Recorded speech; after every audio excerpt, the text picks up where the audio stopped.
هذا شيء عجيب أإذا متنا وكنا ترابا ذلك رجع بعيد وقال الله تعالى في موضع آخر بسم الله الرحمن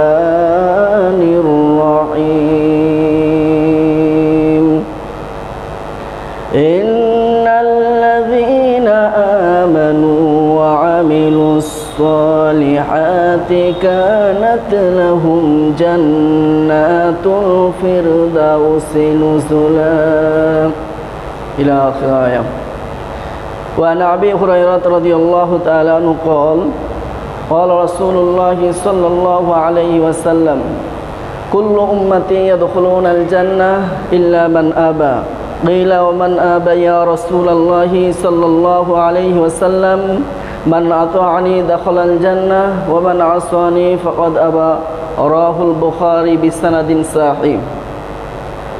সম্মানিত উপস্থিতি, আল্লাহ পাক রব্বুল আলামিনের দরবারে লাখো কোটি শুকরিয়া, যিনি আমাদেরকে সাইয়্যিদুল আইয়াম জুমার দিনে মসজিদে জুমার সালাত এবং খুতবা শোনার লক্ষ্যে সুস্থ রেখে সুন্দরভাবে মসজিদে আসার এবং বসার তৌফিক দান করেছেন। এই জন্য আমরা আমাদের মহান রবের শুকরিয়া স্বরূপ আমাদের অন্তরস্থল থেকে ভক্তি ভরে সহস্বরে সকলে বলি আলহামদুলিল্লাহ। বিশ্ব মানবতার মুক্তির দূত, সর্বশ্রেষ্ঠ মহামানব, সর্বশেষ নবী, যিনার আদর্শে আদর্শিত হতে পারলে ইহকালীন কল্যাণ পরকালীন নাজাত সুনিশ্চিত, সেই বিশ্ব মানবতার মুক্তির দূতের প্রতি লাখো কোটি দুরুদ এবং তাসলিমা বর্ষিত হোক। আমরা সকলে বলি সাল্লাল্লাহু আলাইহি ওয়াসাল্লাম। আল্লাহুম্মা সাল্লি আলাইহি, আল্লাহুম্মা বারিক আলাইহি, আল্লাহুম্মা আমিন। সম্মানিত উপস্থিতি, আজকে জুমার খুতবার পালনার্থে জুমার বিষয়বস্তু হচ্ছে সুন্নাতি আমলের গুরুত্ব ও ফজিলত। সুন্নাতি আমলের গুরুত্ব ও ফজিলত উল্লেখিত বিষয়ের ওপর সংক্ষিপ্ত আকারে কিছু বলার চেষ্টা করব। ওমা তাওফীকি ইল্লা বিল্লাহ। প্রিয় উপস্থিতি, আল্লাহ পাক রব্বুল আলামিন আমাদেরকে সৃষ্টি করেছেন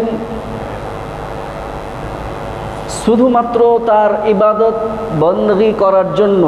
এটা আমার আপনার সকলের জানা। আল্লাহ পাক রব্বুল আলামিন বলছেন যে ওয়ামা খলাকতুল জিন্না ওয়াল ইনসা ইল্লা লিয়াবুদুন, আমি মানুষ এবং জিনকে, মানুষ জাতি এবং জিন জাতিকে শুধুমাত্র কেবলমাত্র আমার ইবাদত বন্দেগী করার জন্য আমি সৃষ্টি করেছি। এখন এই ইবাদতটা কোন ক্যাটাগরিতে, কোন সিস্টেমে, কোন পদ্ধতিতে আমরা করব, এই জন্য আল্লাহ পাক রব্বুল আলামিন যুগে যুগে নবী এবং রসুলকে আমাদের মাঝে পাঠিয়েছিলেন। এরই ধারাবাহিকতায় সর্বশ্রেষ্ঠ মহামানব এবং সর্বশেষ নবী এবং রসুল মুহাম্মদ সাল্লাল্লাহু আলাইহি ওয়াসাল্লামকে আমাদের মাঝে বাস্তব প্রশিক্ষক হিসাবে তিনি পাঠিয়েছেন যে ইবাদতটা আমি আপনি কিভাবে করব, কোন ক্যাটাগরিতে করব, কোন নিয়মে করব, কোন পদ্ধতিতে করব। এই নিয়ম পদ্ধতি জানার জন্য মুহাম্মদ সাল্লাল্লাহু আলাইহি ওয়াসাল্লামকে বাস্তব প্রশিক্ষক করে আল্লাহ পাক রব্বুল আলামিন আমাদের মাঝে পাঠিয়েছেন। এই জন্য আল্লাহ পাক রব্বুল আলামিন বলছেন যে ওয়াকাদিমনা ইলা মা আমিলু, আমি সেই দিন অগ্রসর হব ইলা মা আমিলু, যা তারা আমল করেছিল। আল্লাহ পাক রব্বুল আলামিন বলছেন সূরাতুল ফুরকান, তিনি বলছেন যে ওয়াকাদিমনা ইলা মা আমিলু, আমি সেই দিন অগ্রসর হব ইলা মা আমিলু, তারা যা আমল করেছিল। ফাজআলনাহু হাবাআম মানসুরা। সেই দিন তাদের আমলগুলোকে আমি ধূলিকণায় বিক্ষিপ্ত করে দিব, ফু দিয়ে উড়াইয়ে দিব, এমনভাবে উড়াইয়ে দেব যেটা আপনার ধূলিকণায় রূপান্তরিত হয়ে যাবে। এই যে শীতকাল আসছে, ঘরের ছিদ্র দিয়ে যে আলো রশ্মিটা বের হয় দেখা যায়, কিন্তু বাস্তবে ধরলে দেখা যায় না। আমার আপনার আমলটা কিন্তু আল্লাহ পাক রব্বুল আলামিন সেই দিন এইভাবে চেক করবে। সলাৎ, আমার আপনার সলাৎ আমরা পড়ি, ঠিক আছে, সিয়াম রাখি, ঠিক আছে, যাকাত প্রদান করি, সামর্থ্য থাকলে এটাও ঠিক আছে, সামর্থ্য থাকলে হজ করি, এটাও ঠিক আছে। আপনি যত ভালো আমলগুলো করেছেন সমস্ত আমলগুলোকে আল্লাহ পাক রব্বুল আলামিন সেই দিন চেক করবেন। চেক করার পর আল্লাহ পাক রব্বুল আলামিন বলছেন ফাজআলনাহু হাবাআম মানসুরা, আমি সেই দিন সেই আমলগুলোকে ফু দিয়ে ধূলিকণায় রূপান্তরিত করে দেব। কেন? ওই আমলগুলোর পিছনে মুহাম্মদ সাল্লাল্লাহু আলাইহি ওয়াসাল্লামের রুলস এবং নিয়ম ছিল না। আপনি সলাৎ মন চাইলে পড়লে হবে না, সলাৎটা আপনাকে সেইভাবে পড়তে হবে যে মুহাম্মদ সাল্লাল্লাহু আলাইহি ওয়াসাল্লাম বলেছেন, সল্লু, পৃথিবীর মানুষ তোমরা শুনে রাখো, কামা রাআইতুমুনি, তোমরা যেইভাবে আমাকে দেখেছো সলাৎ, তোমরা আমাকে যেইভাবে সলাৎটা পড়তে দেখেছো তোমরা ঠিক সেইভাবে সলাৎটা পড়ো। এটা মুহাম্মদ সাল্লাল্লাহু আলাইহি ওয়াসাল্লাম বলেছেন। সুতরাং মুহাম্মদ সাল্লাল্লাহু আলাইহি ওয়াসাল্লামের রুলসের বাইরে, নিয়মের বাইরে পৃথিবীর সবচাইতে ভালো আমল হোক না কেন, সেই আমল আপনাকে কিয়ামতের ময়দানে নাজাত দিতে পারবে না। যা আম্মা জান আয়েশা সিদ্দিকা রাদিয়াল্লাহু তাআলা আনহা হাদিসটি বর্ণনা করছেন, তিনি বলছেন যে আন আয়েশা ক্বালাত ক্বালা রাসূলুল্লাহ সাল্লাল্লাহু আলাইহি ওয়াসাল্লাম মান আমিলা আমালান লাইসা আলাইহি আমরুনা। পৃথিবীর মানুষ তোমরা শুনে রাখো, মান আমিলা, কোন ব্যক্তি একটি আমল করলো, কোন আমল করলো এটা বলেনি, মান আমিলা একটি আমল করলো, যে আমলটার ব্যাপারে মুহাম্মদ সাল্লাল্লাহু আলাইহি ওয়াসাল্লামের অনুমোদন নাই, মুহাম্মদ সাল্লাল্লাহু আলাইহি ওয়াসাল্লাম থেকে প্রমাণিত নয়, তিনার সাহাবী দ্বারা প্রমাণিত নয়, তিনার তাবি দ্বারা প্রমাণিত নয়, মানে সালফে সালফ প্রমাণিত নয়, এমন কোন আমল, যে আমলটা আমি করব ওই আমলটা যদি মুহাম্মদ সাল্লাল্লাহু আলাইহি ওয়াসাল্লাম অনুমোদন না পায়, তিনার থেকে যদি প্রমাণিত না থাকে, ফাহুয়া রাদ্দুন, সেটা বাতিল। মুহাম্মদ সাল্লাল্লাহু আলাইহি ওয়াসাল্লাম বলেছেন পৃথিবীর আপনি যে আমলটা করবেন সেই আমলটা আপনাকে চেক করে করতে হবে। উদাহরণস্বরূপ বলা যায়, এই শহরের মধ্যে যদি আপনি এক কাঠা মাটি কিনতে যান, এই মাটির কতগুলো কাগজ আপনি চেক করবেন, আমি চেক করব যে মাটিটা ঠিক আছে কিনা, কার কাছ থেকে কিনেছে, কিভাবে বেচেছে, এর খতিয়ান খারিজ আবি যাবি, যে মানে মাটির যে কাগজগুলো, আপনি সমস্ত কাগজগুলো চেক করবেন। চেক করার পর যদি সেটা রাইট, সেটা যদি একেবারে লিগাল থাকে তাহলে আপনি কিনবেন। কিন্তু দুর্ভাগ্যজনক সত্য যে আমরা ইবাদত করার ক্ষেত্রে আমরা কিন্তু কোরআন এবং সুন্নাহ অনুযায়ী চেক করি না। আমলটা যে করছি এই আমলটা মুহাম্মদ সাল্লাল্লাহু আলাইহি সাল্লাম অনুমোদন দিয়েছে কিনা, কোরআন সুন্নাহ সাপোর্ট করে কিনা, তার সমর্থনে কোরআন সুন্নাতে রেফারেন্স আছে কিনা, এটা আমি আপনি কিন্তু চেক করি না। এটা আমার জন্য দুর্ভাগ্য। অথচ আমরা মাছ দিয়ে ভাত খেলে কাঁটাটা ফেলেই খাই, তখন আমাদের বিবেক কাজ করে, কিন্তু শুধুমাত্র ইবাদতের ক্ষেত্রে আমাদের বিবেকটা কাজ করে না। কেন কাজ করে না? এই জন্য আল্লাহ পাক রব্বুল আলামিন যুগে যুগে নবী এবং রাসূলগণকে পাঠিয়েছেন এই দায়িত্ব দিয়ে যে বলো লা ইলাহা ইল্লাল্লাহ, পৃথিবীর মানুষ তোমরা ঘোষণা করো যে তোমাদের রব এক অদ্বিতীয়, তিনি ছাড়া কেন সত্য ইলাহ নাই। এটাই তিনাদের মিশন ছিল। এই জন্য আমরা ইবাদত যেটা করব, এই ইবাদতের ক্যাটাগরিটা, এই ইবাদতের সিস্টেমটা যেন কোরআন এবং সুন্নাহ অনুযায়ী হয়। যদি না হয় তাহলে আমার আপনার অবস্থা পরকালে আমাকে নাজাত দিতে পারবে না ওই আমল যেটা মুহাম্মদ সাল্লাল্লাহু আলাইহি ওয়াসাল্লামের মাধ্যমে আল্লাহ পাক রব্বুল আলামিন বলছেন ফাজআলনাহু হাবাআম মানসুরা। সেই দিন আপনার সকল আমল ঠিক থাকার পরও সেই আমলগুলোকে আল্লাহ পাক রব্বুল আলামিন ফু দিয়ে ধূলিকণায় রূপান্তরিত করে দিবে। প্রিয় উপস্থিতি, আমি বলতে চাচ্ছিলাম আল্লাহ পাক রব্বুল আলামিন পবিত্র কোরআন অধ্যায় নম্বর 4 আয়াত নম্বর 80 মধ্যে বলছেন যে ওয়া ইন তুতিহু, যদি তোমরা তাকে মেনে নিতে পারো, তার আনুগত্য করতে পারো, তার অনুসরণ করতে পারো, তাহতাদু, তাহলেই তোমরা হেদায়েত পাবে।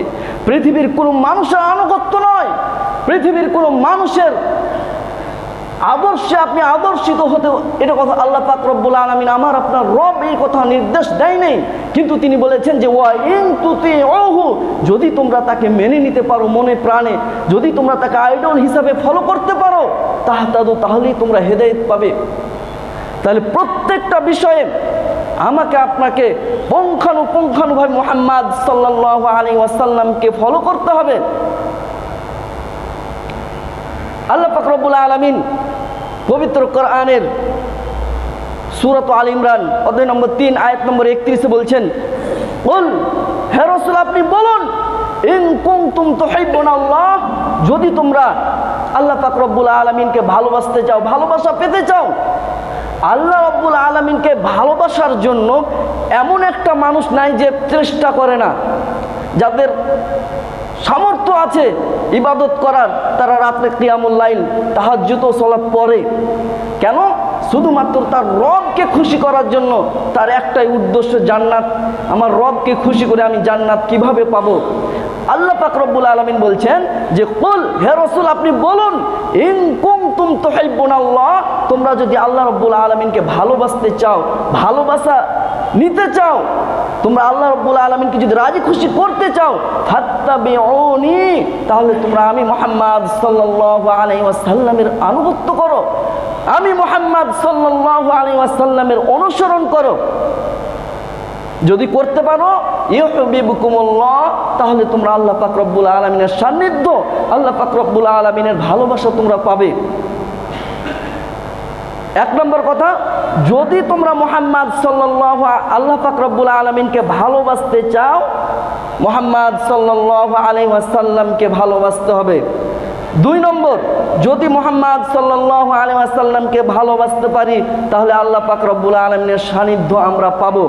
3 নম্বর, আল্লাহ পাক রব্বুল আলামিন বলছেন ওয়া ইয়াগফির লাকুম যুনুবাকুম, পৃথিবীর মানুষ তোমরা শুনো, ওয়া ইয়াগফির লাকুম, তোমাদেরকে আমি ক্ষমা করে দেব, যুনুবাকুম, তোমাদের যত অপরাধ আছে। যদি আমি আপনি মুহাম্মদ সাল্লাল্লাহু আলাইহি ওয়াসাল্লামকে ভালোবাসতে পারি, তাহলে আমাদের ভালোবাসা আমাদের রবকে আমরা পেয়ে যাব। 2 নম্বরে, আল্লাহ পাক রব্বুল আলামিন আমাদের যত অপরাধগুলো আছে, ওয়া ইয়াগফির লাকুম যুনুবাকুম, তিনি আমাদেরকে সমস্ত অপরাধগুলো ক্ষমা করে দিবেন।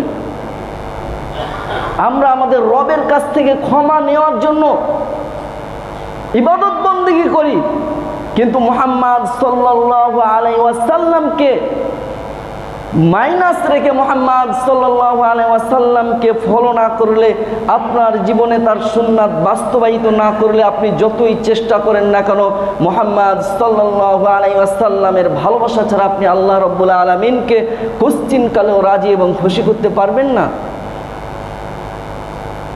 প্রিয় উপস্থিতি, আল্লাহ পাক রব্বুল আলামিন সূরাত মুহাম্মদ আয়াত নম্বর 33 তিনি বলছেন, ইয়া আইয়ুহাল্লাযীনা আমানু, হে পৃথিবীর মানুষগণ, তোমরা যারা ঈমান এনেছো, ইয়া আইয়ুহাল্লাযীনা আমানু, তোমরা যারা ঈমান এনেছো, আমি আল্লাহকে এক ও দ্বিতীয় বলে বিশ্বাস স্থাপন করেছো, আতিউল্লাহ, তোমরা আমার আনুগত্য করো, আমার আনুগত্য করো। আর কি করবে? ওয়া আতিউর রাসূল, এবং রাসূল সাল্লাল্লাহু আলাইহি ওয়াসাল্লামের আনুগত্য করো। রাসূল সাল্লাল্লাহু আলাইহি ওয়াসাল্লামকে তোমরা মনে প্রাণে মেনে নাও। আয়াতের শেষ অংশে আল্লাহ পাক রব্বুল আলামিন বলছেন যে ওয়ালা তুবতিলু আমালাকুম, আর তোমরা তোমাদের আমল সমূহকে নিষ্ফল করে দিও না, তোমরা তোমাদের আমলগুলোকে নষ্ট করে দিও না। কেন? মুহাম্মদ সাল্লাল্লাহু আলাইহি ওয়াসাল্লামের আনুগত্যের বাইরে আপনি যে আমলটাই করবেন না কেন, পৃথিবীর সবচাইতে ভালো আমল হোক না কেন, সেই আমলটা আমার আপনার আল্লাহ পাক রব্বুল আলামিনের কাছে গ্রহণ হবে না। আল্লাহ পাক রব্বুল বলছে ওয়ালা তুবতিলু, তোমরা তোমাদের আমলগুলোকে নষ্ট করে দিও না, নিষ্ফল করে দিও না। তাহলে আমল যেন নিষ্ফল না হয়, আমল যেন নষ্ট না হয়, তাহলে আমাদেরকে কি করতে হবে? আমাদেরকে মুহাম্মদ সাল্লাল্লাহু আলাইহি ওয়াসাল্লামের বাণীগুলো শুনতে হবে, বাণীগুলো পড়তে হবে, দেখতে হবে যে আমাকে আপনাকে কি মেসেজ করেছে, আমাকে আপনাকে কি দিক নির্দেশনা দিয়েছে। পৃথিবীতে উদাহরণস্বরূপ বলা যায়, বাজারে চাউল যদি আমরা কিনতে যাই, যদিও চাউলের নাম কিন্তু অনেক রকম থাকে, কিন্তু আপনি ভাত রান্না করলে ভাতই হবে, ওই চাউল দ্বারা অন্য কিছু হবে না। আপনি জিরা চাইল বলেন, নাজির চাইল বলেন, কাটারি ভোগ বলেন, মিনিকেট বলেন, 28 বলেন, 51 বলেন, যেই চালই রান্না করেন ভাতই হবে। পৃথিবীতে এমন হাজারো আলেম আছে যারা জুব্বা টুপি পাগড়ি সবই লাগায়, সবাই দিনের কথা বলে, কিন্তু আল্লাহ পাক রব্বুল আলামিন হাবিব বলছেন, ইন্নী লা আখাফু আলা উম্মতি, পৃথিবীর মানুষ তোমরা শুনো, ইন্নী নিশ্চয় আমি আখাফু ভয় করি, চিন্তিত হই, আলা উম্মতি আমার উম্মতের মধ্যে, আমার উম্মতের জন্য, অন্য কোনো কিছুর ভয় করে না। তিনি বলছেন যে ইল্লা আইম্মাতুল মুদিল্লিন, পথভ্রষ্ট আলেমের, পথভ্রষ্ট আলেমের, পথভ্রষ্ট নেতার। কেন? সে কোরআন এবং সুন্নাহর বাণীগুলো আপনাকে বলবে, কিন্তু সেটা যাচাই বাছাই ছাড়াই। এই জন্য সহিহ বুখারী কিতাবুল ইলম, আল্লাহ পাক রব্বুল আলামিন হাবিব বলছেন 106 এবং 109 নম্বর হাদিসটি, তিনি বলছেন লা তাকযিবু আলাইয়া, পৃথিবীর মানুষ তোমরা আমার উপর মিথ্যা আরোপ করো না। লা তাকযিবু আলাইয়া, তোমরা আমার উপর মিথ্যা আরোপ করো না। ফাইন্নাহু মান কাযাবা আলাইয়া, যে ব্যক্তি আমার উপর মিথ্যা আরোপ করবে, ফালিয়ালি জিন্নার, সে জাহান্নামে যাবে।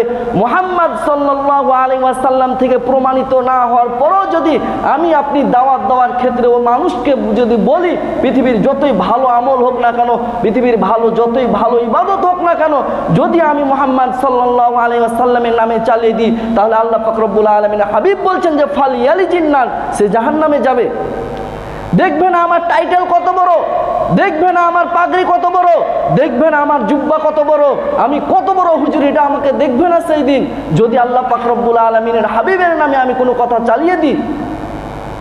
আরেকটি হাদিস, আন সালামাতা ইবনে আকওয়া রাদিয়াল্লাহু তাআলা আনহু বলছেন, তিনি বলছেন রাসূল সাল্লাল্লাহু আলাইহি ওয়াসাল্লাম বলছেন, পৃথিবীর মানুষ তোমরা শুনো, যে কথাটা আমি বলিনি, মা লাম আকুল, তোমরা সে কথা আমার নামে চালিয়ে দিও না।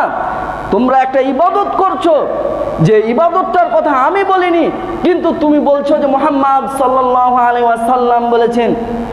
যদি এমন বলো, ফালইয়াতাবাওয়া মাকআদাহু মিনান নার, তাহলে সে যেন তার থাকার স্থানকে জাহান্নাম বানিয়ে নিল। কথা মুহাম্মদ সাল্লাল্লাহু আলাইহি ওয়াসাল্লাম বলেছেন, কথা আমি বলিনি, আমি তো শুধুমাত্র অনুবাদ করে আপনাকে শোনাচ্ছি। এ কথা মুহাম্মদ সাল্লাল্লাহু আলাইহি ওয়াসাল্লাম বলেছেন। আপনি চেক করলে পাবেন সহিহ বুখারী কিতাবুল ইলম 106 এবং 109 নম্বর হাদিস, হাদিসের মান সহিহ। অতএব আমি আপনাকে যে কথাটা বুঝাতে চাচ্ছি, যে আমল করলে এই আমলটা আমাকে কোরআন এবং সুন্নাহ দ্বারা প্রমাণিত কিনা, এটা আমাকে আপনাকে যাচাই বাছাই করতে হবে। সুন্নাতের বাইরে কোনো আমল আল্লাহ পাক রব্বুল আলামিনের কাছে অ্যাকসেপ্ট হবে না।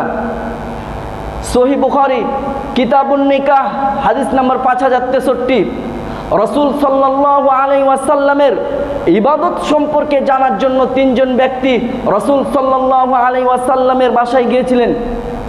রাসূলুল্লাহ সাল্লাল্লাহু আলাইহি ওয়াসাল্লাম সেখানে ছিলেন না, আম্মা জান আয়েশা সিদ্দিকা রাদিয়াল্লাহু তাআলা আনহাকে পেলেন। রাসূল সাল্লাল্লাহু আলাইহি ওয়াসাল্লামের ইবাদত সম্পর্কে জিজ্ঞেস করলেন আম্মা জান আয়েশা সিদ্দিকা রাদিয়াল্লাহু তাআলা আনহা।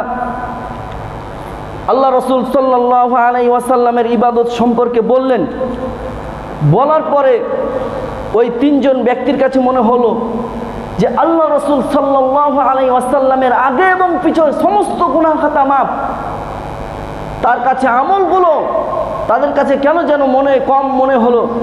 তাদের মধ্যে একজন বলল যে আমি সারা রাত্রি ইবাদত করব, বিছানায় ঘুমাবো না। দ্বিতীয়জন বলল যে আমি সারা বছর সিয়াম রাখবো, আমি সিয়াম ভঙ্গ করব না, সিয়াম ছাড়া থাকবো না। তৃতীয় জন বলল যে আমি বিবাহ করব না, বিবাহ করলে সংসার হবে, ছেলে মেয়ে হবে, উপার্জন করার জন্য আমাকে ব্যতিব্যস্ত থাকতে হবে, ইবাদতের সময় পাবো না। এমন কথা বলে তিনারা যখন চলে যায়, রাসূল সাল্লাল্লাহু আলাইহি ওয়াসাল্লাম আসলেন। আম্মা জান আয়েশা সিদ্দিকা বললেন এই কথা, রাসূলুল্লাহ সাল্লাল্লাহু আলাইহি ওয়াসাল্লাম তাদেরকে বললেন, তাদেরকে ডাকালেন। ডাকার পর তিনি বললেন, শুনো, পৃথিবীতে আমি মুহাম্মদ সাল্লাল্লাহু আলাইহি ওয়াসাল্লাম সবচাইতে বেশি আল্লাহকে ভয় করি। আমি পৃথিবীতে মুহাম্মদ সাল্লাল্লাহু আলাইহি ওয়াসাল্লাম সবচাইতে নির্ভেজালভাবে আমি আমার রবের ইবাদত করি। তারপরেও লাকিন্নী আসুমু ওয়া উফতিরু, তারপরেও আমি সিয়াম রাখি এবং সিয়াম ছাড়াই থাকি। আর তুমি বলছো যে আমি সারা বছরই সিয়াম রাখবো, এটা আমার সুন্নত নয়। তিনি বলছেন যে লাকিন্নী আসুমু ওয়া উফতিরু, আমি সিয়ামও রাখি, সিয়াম ছাড়া থাকি, আমি সারা বছর সিয়াম রাখি না। দ্বিতীয় জন বলেছিল যে আমি সারা রাত সালাত করব। মুহাম্মদ সাল্লাল্লাহু আলাইহি ওয়াসাল্লাম বলছে যে ওয়াসল্লি ওয়া আনকুদু, আমি সালাতও পড়ি, রাতে ঘুমাই, আমি সারা রাত সালাতে থাকি না। আর তুমি বলছো যে সারা রাত আমি সালাতে থাকবো। তৃতীয় জন বলেছিল যে আমি কোনোদিন বিবাহ শাদী করব না। রাসূল সাল্লাল্লাহু আলাইহি ওয়াসাল্লাম তার প্রশ্নের জবাবে বলছিলেন ওয়া আতাজাওয়াজুন নিসা, দেখো আমি বিবাহ করেছি, আমার ছেলে মেয়ে আছে, আর তুমি বলছো যে আমি বিবাহ করব না, নারী স্পর্শ করব না, ইবাদত বন্দি করব। দেখুন তো বাহ্যিক দৃষ্টিতে তাদের কাজগুলো বা তাদের কথাগুলো ভালো ছিল না। তারা কিন্তু তাদের রবকে খুশি করার জন্য সারা রাত সালাত পড়বে, সারা বছর সিয়াম রাখবে, কোনোদিন নারী স্পর্শে যাবে না। কেন? তাদের রবকে খুশি করার জন্য। বাস্তব এতে কথাগুলো মনে হচ্ছে যে খুবই ভালো, যে রবকে খুশি করার জন্যই করছে, কিন্তু আসলে কি ভালো? ফলো করতে হবে মুহাম্মদ সাল্লাল্লাহু আলাইহি ওয়াসাল্লামকে। হাদিসের শেষ অংশে তিনি বললেন, শুনো, ফামান রাগিবা আন সুন্নতি, যে ব্যক্তি আমার এই সুন্নতকে, যে ব্যক্তি আমার সুন্নতকে তুচ্ছ তাচ্ছিল্য মনে করলো, অবজ্ঞা করলো, তার মনে ভালো লাগলো না আমার সুন্নতগুলোকে, ফালাইসা মিন্নি, সে আমার উম্মত নয়। অতএব আমাকে বুঝতে হবে, আমাকে ইবাদতগুলো করতে হলে জানতে হবে কোরআন এবং সুন্নাহ। কোরআন এবং সুন্নাহর বাইরে আপনি যতই ভালো আমল করেন না কেন, ওই আমলটা আপনাকে পরকালে নাজাত দিতে পারবে না। আরেকটা হাদিস আমরা বললে বুঝতে পারবো। রাসূল সাল্লাল্লাহু আলাইহি ওয়াসাল্লাম একদিন বসেছিলেন, সাথে ছিল হযরত আবু বকর রাদিয়াল্লাহু তাআলা আনহু, হযরত উমর ফারুক রাদিয়াল্লাহু তাআলা আনহু। হযরত উমর রাদিয়াল্লাহু তাআলা আনহু হযরত মুসা আলাইহিস সালামের উপর নাজিলকৃত তাওরাতের একটি কপি নিয়ে পড়ছিলেন। যে তাওরাত মুসা আলাইহিস সালামের উপর নাজিল হয়েছিল, একটি কপি বা একটা পৃষ্ঠা তিনি নিয়ে পড়ছিলেন। এটা মুহাম্মদ সাল্লাল্লাহু আলাইহি ওয়াসাল্লামের কাছে ভালো মনে হয়নি। রাগান্বিত চেহারায় বিষয়টি আবু বকর রাদিয়াল্লাহু তাআলা আনহু দেখেছেন। তিনি বলছেন, উমর, তুমি কি খেয়াল করেছো মুহাম্মদ সাল্লাল্লাহু আলাইহি ওয়াসাল্লামের চেহারায় রাগান্বিত ভাব ফুটে উঠেছে? উমর রাদিয়াল্লাহু তাআলা আনহু লক্ষ্য করলেন যে মুহাম্মদ সাল্লাল্লাহু আলাইহি ওয়াসাল্লাম রাগান্বিত হয়েছেন। তিনি পড়তে থাকলেন, রাদিতু বিল্লাহি রাব্বাও ওয়া বিল ইসলামি দীনাও, আমি আমার রব আল্লাহকে পেয়ে রাজি খুশি, আমার ধর্ম আমার দ্বীনকে ইসলাম পেয়ে আমি রাজি খুশি, মুহাম্মদ সাল্লাল্লাহু আলাইহি ওয়াসাল্লামকে নবী হিসেবে পেয়ে আমি খুশি। তিনি বারংবার পড়তেই থাকলেন। মুহাম্মদ সাল্লাল্লাহু আলাইহি ওয়াসাল্লাম বললেন, শুনো, লাউ বাদা লাকুম মূসা, যদি মুসা আলাইহিস সালাম কোনো কারণে প্রকাশ পেয়ে যায়, ফাত্তাবিউহু, যদি তোমরা তার আনুগত্য করো, ওয়া তারাকতুমুনি, আর আমাকে ছেড়ে দাও, লা দালালতুম আন সাওয়াইস সাবিল, শুনো, তোমরা সত্য থেকে বিমুখ হয়ে গেছো, তোমরা পথ পিচ্ছিল করেছো, তোমরা পথ ছিন্ন করেছো। এই কথা মুহাম্মদ সাল্লাল্লাহু আলাইহি ওয়াসাল্লাম বলছেন। শুনুন, কোরআন মাজিদে সবচাইতে মুসা আলাইহিস সালামের ঘটনা এবং বেশি আছে। তারপরেও যদি মুসা আলাইহিস সালামের আনুগত্য মুহাম্মদ সাল্লাল্লাহু আলাইহি ওয়াসাল্লামের যুগে না চলে, পৃথিবীর কোন হুজুরের আনুগত্য আমার আপনার জীবনে চলে? এটা ভাবার বিষয়। কোরআন এবং সুন্নাহ আপনি বিশ্লেষণ করলে পড়লে বুঝবেন যা আমার আপনার মাতৃভাষায় ট্রান্সলেট করা আছে, অনুবাদ করা আছে। আপনি আর পরকালের আপনার রবকে বলতেই পারবেন না যে আমরা তো কোরআন এবং সুন্নাহ আরবি বুঝতাম না, অথচ ইসলামের প্রথম কথাই ছিল ইকরা বিসমি রব্বিকাল্লাযী খলাক। পৃথিবীর মানুষ পড়ো তোমরা তোমাদের রবের নামে, read in the name of your Lord who is a creator. পড়ো তোমার প্রভুর নামে যিনি তোমাকে সৃষ্টি করেছেন। আপনাকে নির্দেশ দেওয়াই হয়েছে, তারপরও আপনি কোনো অজুহাত পেশ করতে পারবেন না সেই দিন। যেখানে মুসা আলাইহিস সালামের ধর্ম, আল্লাহ রাব্বুল আলামিনের হাবিব মুহাম্মদ সাল্লাল্লাহু আলাইহি ওয়াসাল্লামের ধর্ম চলা অবস্থায় যদি না চলে, পৃথিবীর কোনো হুজুরের ধর্ম আমার আপনার জীবনে চলবে না। এটা আমাকে আপনাকে বুঝতে হবে। সকলের একটাই নিয়ম, সকলেই মুহাম্মদ সাল্লাল্লাহু আলাইহি ওয়াসাল্লামকে মানতেই হবে। মুহাম্মদ সাল্লাল্লাহু আলাইহি ওয়াসাল্লাম ছাড়া কোনো গতি নাই। তিনি বলছেন যে ওয়ালাউ কানা হাইয়ান ওয়া আদরাকা নুবুওয়াতি, যদি আমার এই দিন ধর্ম চলা অবস্থায় যদি মুসা আলাইহিস সালাম জীবিত থাকে বা জীবিত হয়ে যায়, যদি কোনো কারণে প্রকাশ পেয়ে যায়, তাহলে লাত্তাবানি, তাহলে সে আমার আনুগত্য করতে বাধ্য হবে। চিন্তা করতে পেরেছেন মুসা আলাইহিস সালাম কত মর্যাদা সম্পূর্ণ নবী, জিনার ব্যাপারে কোরআন মাজিদে অধিকাংশ আয়াত নাজিল করেছেন আল্লাহ পাক রব্বুল আলামিন, যিনি এই পৃথিবীর বুকে সবচেয়ে বেশি ঘটনার সম্মুখীন হয়েছেন। আল্লাহ পাক রব্বুল আলামিন সেই নবীর যিনি পৃথিবীতে থেকে আল্লাহ পাক রব্বুল আলামিনের সাথে কথা বলেছেন, এত মর্যাদা সম্পন্ন নবী হওয়ার পরেও যদি মুহাম্মদ সাল্লাল্লাহু আলাইহি ওয়াসাল্লামের ধর্ম চলা অবস্থায় তিনি প্রকাশ পেয়ে যান, তাহলে তেনাকে বাধ্য হতে হবে যে মুহাম্মদ সাল্লাল্লাহু আলাইহি ওয়াসাল্লামকে আনুগত্য করতে। আমি আপনাকে বোঝাতে পারলাম না। সূরা নিসা অধ্যায় নম্বর 4 আয়াত নম্বর 59 আল্লাহ পাক রব্বুল আলামিন বলছেন, ইয়া আইয়ুহাল্লাযীনা আমানু, হে ঈমানদারগণ তোমরা যারা ঈমান এনেছো, শুনে রাখো, আতিউল্লাহ, তোমরা আল্লাহর আনুগত্য করো, ওয়া আতিউর রাসূল, রাসূল সাল্লাল্লাহু আলাইহি ওয়াসাল্লামের আনুগত্য করো, ওয়া উলিল আমর, এবং তোমাদের আমিরদের আনুগত্য করো, তোমাদের নেতাদের আনুগত্য করো। প্রিয় উপস্থিতি, শব্দগুলো বিশ্লেষণ করলে বোঝা যায় আল্লাহ পাক রব্বুল আলামিন তার নামের পূর্বে আতিউ যিনি যোগ করেছে আনুগত্য করো, ওয়া আতিউর রাসূল, এবং রাসূল সাল্লাল্লাহু আলাইহি ওয়াসাল্লামের আনুগত্য করো। আল্লাহ পাক রব্বুল আলামিন এবং মুহাম্মদ সাল্লাল্লাহু আলাইহি ওয়াসাল্লামের আনুগত্য হবে শর্তহীনভাবে। যেহেতু আতিউল্লাহ, আল্লাহর আগে আতিউ শব্দ এসেছে আনুগত্য করো, এবং রসুলের পূর্বে এসেছে আতিউর রাসূল, আনুগত্য করো রাসূল সাল্লাল্লাহু আলাইহি ওয়াসাল্লামের। তাহলে আল্লাহ এবং রসুল সাল্লাল্লাহু আলাইহি ওয়াসাল্লামের আনুগত্য হবে শর্ত ছাড়াই, কোনো প্রকারের শর্ত আপনি আরোপ করতে পারবেন না। তারপরে আরবি গ্রামার অনুযায়ী যে কথাটা এসছে ওয়া উলিল আমর, ওয়াও হরফে আত, যা পূর্বের বাক্যের দিকে ঠেলে দেয়। তিনি বলছেন যে আল্লাহ পাক রব্বুল আলামিন বলছেন যে ওয়া উলিল আমর, এবং আনুগত্য করো আমিরদের, আনুগত্য করো নেতৃস্থানীয় ওলামাদের। আনুগত্য করতে যে ফাইন তানাজাতুম, যদি তানাজা সৃষ্টি হয়, মতপার্থক্য সৃষ্টি হয়, হয় না আমাদের আলেমদের মধ্যে, হয় না একজন এক কথা বলে তো আরেকজন আরেক কথা বলে কি না? কোনো বিষয়ে দ্বন্দ্ব হয় তো আল্লাহ পাক রব্বুল আলামিন বলছেন যে ফাইন তানাজাতুম, যদি ওই আমিরের আনুগত্য করতে যে কোনো বিষয়ে মতপার্থক্য শুরু হয়, দ্বন্দ্ব লেগে যায়, ফারুদ্দুহু ইলাল্লাহি ওয়ার রাসূল, তোমরা ফিরে যাও আল্লাহ এবং রাসূল সাল্লাল্লাহু আলাইহি ওয়াসাল্লামের দিকে। বুঝাতে পারলাম না হয়তো বা। আপনাকে আমাকে আনুগত্য করতে হবে মুহাম্মদ সাল্লাল্লাহু আলাইহি ওয়াসাল্লামের।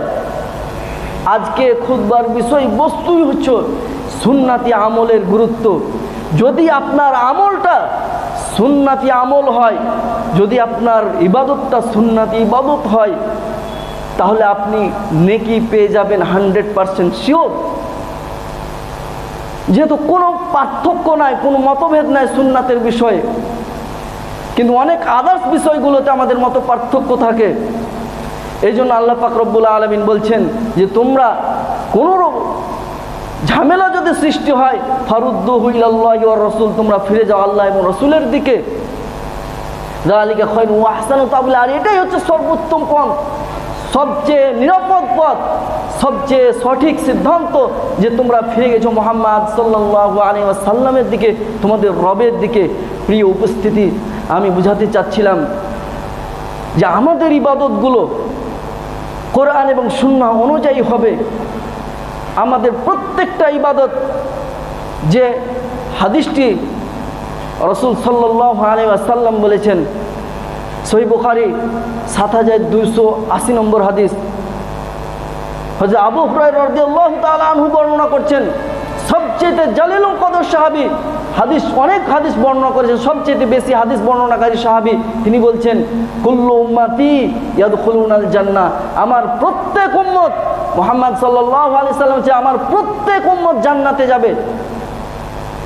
তিনি বলছেন যে কুল্লু উম্মতি ইয়াদখুলুনাল জান্নাহ, আমার প্রত্যেক উম্মত জান্নাতে যাবে। অপশন দিলে ইল্লা মান আবা, আগে কিন্তু অপশন দেননি, সকল উম্মতি জান্নাতে যাবে বলেছেন, তারপর অপশন দিচ্ছেন যে ইল্লা ব্যতীত, মান আবা, আবা ব্যতীত। সাহাবীরা জিজ্ঞেস করল, কিলা ওয়া মান আবা ইয়া রাসূলুল্লাহি সাল্লাল্লাহু আলাইহি ওয়াসাল্লাম, হে আল্লাহ রাসূল সাল্লাল্লাহু আলাইহি ওয়াসাল্লাম, আবা কি, কারা আবা? তিনি বললেন, মান আতাআনি দাখালাল জান্নাহ, যে ব্যক্তি আমার আনুগত্য করলো, যে ব্যক্তি আমাকে মেনে নিল, রাষ্ট্র জীবনে, পারিবারিক জীবনে, সামাজিক জীবনে, এভরিথিং জীবনে, সকল কিছুর ক্ষেত্রে আমাকে প্রাধান্য দিল, সে জান্নাতে যাবে। ওয়ামান আসানি ফাকাদ আবা, আর যে ব্যক্তি আমাকে মানতে পারলো না, তার মত আমার মত, তার নেতার মতের কাছে আমার মত টিকলো না, সামাজিকভাবে আমার মতটাতে প্রাধান্য দিল না, শুনে রেখো সে আবা, সে জাহান্নামে যাবে। পরের হাদিসটায় রাসূল সাল্লাল্লাহু আলাইহি ওয়াসাল্লাম বলছেন যে মান আতাআ মুহাম্মাদান, যে ব্যক্তি মুহাম্মদ সাল্লাল্লাহু আলাইহি ওয়াসাল্লামের আনুগত্য করলো, ফাকাদ আতা আল্লাহ, সে আল্লাহর আনুগত্য করলো। ওয়ামান আসানি, আর যে ব্যক্তি মুহাম্মদ সাল্লাল্লাহু আলাইহি ওয়াসাল্লাম ইদ্ধাচরণ করলো, মানতে পারলো না, সে মুহাম্মদ সাল্লাল্লাহু আলাইহি ওয়াসাল্লামকে মানতে পারলো না, আল্লাহকে অস্বীকার করলো। তিনি বলছেন যে ওমা ফারকু মুহাম্মদ সাল্লাল্লাহু আলাইহি সাল্লাম ওমা মুহাম্মাদুন, আর মুহাম্মদ সাল্লাল্লাহু আলাইহি ওয়াসাল্লাম হচ্ছেন মানুষের মাঝে সত্য এবং ন্যায় এর মাপকাঠি। অতএব আমাদের প্রত্যেকটা ক্ষেত্রে আমরা মুহাম্মদ সাল্লাল্লাহু আলাইহি ওয়াসাল্লামকে আমাদের মনে প্রাণে আমরা মেনে নিব। আল্লাহ পাক রব্বুল আলামিন আমাদের সকলকে কোরআন এবং সুন্নাহ অনুযায়ী আমল করার তৌফিক দান করুন। আমরা সকলে আল্লাহুম্মা আমিন। বারাকাল্লাহু লানা ওয়া লাকুম ফিল কোরআনিল আযীম।